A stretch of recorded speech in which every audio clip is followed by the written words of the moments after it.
consider our example again. Suppose that n was 16 rather than 100. Then our test statistic remains the same. It's the sample mean minus the hypothesized mean, where remember we're testing h naught mu equal to 30 versus HA mu greater than 30. And then divided by the standard error of the mean, where we have square root 16 rather than square root 100, and recall S was 10. This test statistic, how many estimated standard errors from the hypothesized mean, the sample mean is, follows a t-distribution with 15 degrees of freedom in this specific case. So under the null hypothesis, the probability that is larger than the 95th percentile of the t-distribution is 5%. So we need to calculate that 5th percentile of the t-distribution. This can be done with QT, 0.95, and 15 degrees of freedom, which works out to be 1.7531. Our test statistic, if we actually plug in the 10 and our x bar of 32, works out to be 0.8. And so we're failing to reject because 0.8 is smaller than 1.75. Let's also go through a two-sided test. Suppose that we wanted to reject the null hypothesis if in fact the mean was too large or too small. This doesn't make a lot of sense in our specific scientific setting because we were specifically interested in whether or not this particular population of obese subjects had a respiratory disturbance index larger than 30, our reference value. However, it's often the case that in scientific settings, a two-sided test is demanded regardless of whether or not it makes scientific sense. So it's important to understand how to do two-sided tests and the fact that there are some instances where you are mandated to do a two-sided test even though it doesn't necessarily make that much sense to consider the other side. So we want to reject, in this case, if we were to do a two-sided test, we want to reject whether or not mu is different from 30. So in other words, we'll reject if our test statistic is either too large or too small. In this case, because our test statistic is positive, we only need to consider the large side.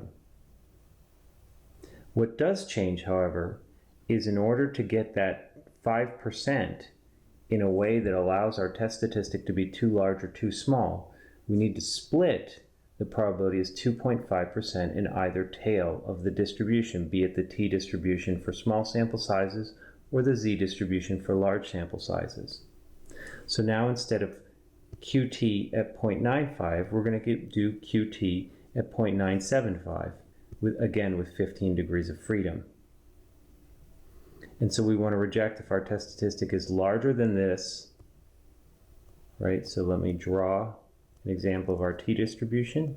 This will be the point QT 0.975 with 15 degrees of freedom. That would be 2.5% in that tail. And this is the point QT 0.025 with 15 degrees of freedom. And that's 2.5% in that tail. That point right there. So we're going to reject if our test statistic is larger than this guy or smaller than this guy. However, because the lower quantile is the negative of the positive quantile, we can always say that's the same thing as taking the absolute value of our test statistic and rejecting if it is too large.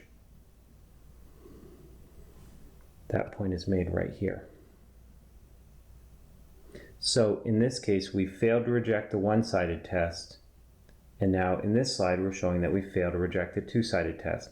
However, I think you'll have probably already noticed that because we've moved further out into the tails of the t-distribution with our rejection region, that if you fail to reject the one-sided test, then you will also have failed to reject the two-sided test.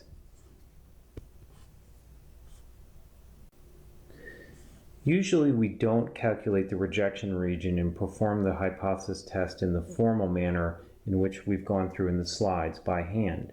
Instead, we usually pass the data to a function like t.test, and it outputs all the relevant statistics for us to understand what's going on with the test. What's interesting is we already know how to do this because we've used t.test in order to perform confidence intervals. We just haven't gone through the output to understand what it's doing for a test. Let's look at, in the using R package, the data father.son. And we'd like to test whether the population of son's height was equivalent to the population mean of father's heights. Now, the observations here were paired. It was one son's measurement to one father's measurement, and so on. So it's, in this case, we're going to take the difference, and we want to test whether the difference in the heights is 0 or it's non-zero. You do that with t.test, and you can either pass the difference directly to the function t.test, or you could pass it the two vectors and then add the argument paired equals true. It gives you your t statistic right here, 11.79. It gives you your degrees of freedom right here, 1,077.